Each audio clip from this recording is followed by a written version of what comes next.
Hi friends, ഇന്ന് നമ്മളൊരു മീൻകറിയുടെ റെസിപ്പിയാണ് കാണിക്കുന്നത്. അപ്പോൾ ആദ്യം തന്നെ ചട്ടി ചൂടാക്കാൻ വെച്ചിട്ടുണ്ട്. ചൂടായപ്പോഴത്തേക്ക് വെളിച്ചെണ്ണ ഒഴിച്ച് കടുക് ഇട്ട് കൊടുത്ത് കടുക് പൊട്ടിയപ്പോഴത്തേക്ക് കൊച്ചുള്ളിയും വെളുത്തുള്ളിയും ഇട്ടെടുത്തിട്ടുണ്ട്. കൊച്ചുള്ളിയാണ് ഞങ്ങൾ എടുത്തിരിക്കുന്നത്. കൊച്ചുള്ളി ഒരു 10-15 കൊച്ചുള്ളി ഉണ്ടായിരുന്നു, അത് ചെറുതായിട്ട് അരിഞ്ഞത്. വെളുത്തുള്ളിയും കറിവേപ്പിലയും കൂടി ഇട്ട് എണ്ണയ്ക്കകത്തിട്ട് നല്ലപോലെ ഒന്ന് ചെറിയ തീയിലിട്ട് വഴറ്റിയെടുക്കാം.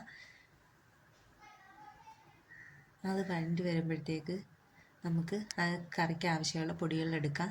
അപ്പോൾ 2 സ്പൂൺ മുളക് പൊടി, 1/2 സ്പൂൺ മഞ്ഞൾപ്പൊടി, ആവശ്യത്തിന് ഉലുവാപ്പൊടി, 2 സ്പൂൺ മല്ലിപ്പൊടി, ഇത്രയാണ് നമുക്ക് വേണ്ടുന്നത്.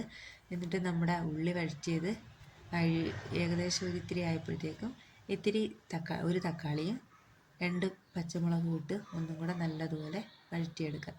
ഇത് നന്നായി വഴണ്ടി വരുമ്പോഴത്തേക്ക് നമ്മൾ എടുത്തു വെച്ചിരിക്കുന്ന മുളക് പൊടിയും മഞ്ഞൾപ്പൊടിയും മല്ലിപ്പൊടിയും ഉലുവാപ്പൊടിയും കൂടി ഇട്ട് എണ്ണയ്ക്കകത്തിട്ട് നല്ലതുപോലെ ചെറിയ തീയിലിട്ട് അതിൻ്റെ പച്ചമണം പോകുന്നത് വരെ വഴറ്റിയെടുക്കുക.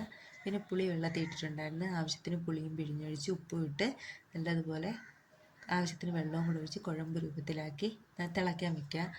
അത് കഴിഞ്ഞ് നമ്മളെ മീൻ നല്ലതുപോലെ ചൂരയാണ്, നല്ല വൃത്തിയായിട്ട് കണ്ടിച്ച് കഴുകി വെച്ചിരിക്കുകയാണ്. അപ്പോൾ ഈ കറി തിളച്ചതിന് ശേഷം നമുക്ക് ഈ മീൻ അതിലോട്ട് ഇട്ട് കൊടുത്ത് എല്ലാ സൈഡിലും ഒന്ന് നല്ലതുപോലെ ഇളക്കി കറിയെല്ലാം ഒന്ന് യോജിപ്പിച്ച് കൊടുക്കുക. എന്നിട്ട് നല്ലപോലെ അത് തിളച്ച് വറ്റുന്നത് വരെ നമുക്ക് വെയിറ്റ് ചെയ്യാം. അപ്പോൾ നല്ല ടേസ്റ്റി ആയിട്ടുള്ള മീൻ കറി നമുക്ക് കിട്ടും. അപ്പോൾ നിങ്ങൾക്ക് ഈ വീഡിയോ ഇഷ്ടമായി കഴിഞ്ഞാൽ ലൈക്ക് ചെയ്യുക, സബ്സ്ക്രൈബ് ചെയ്യുക. നല്ല ടേസ്റ്റി മീൻ കറിയാണേ.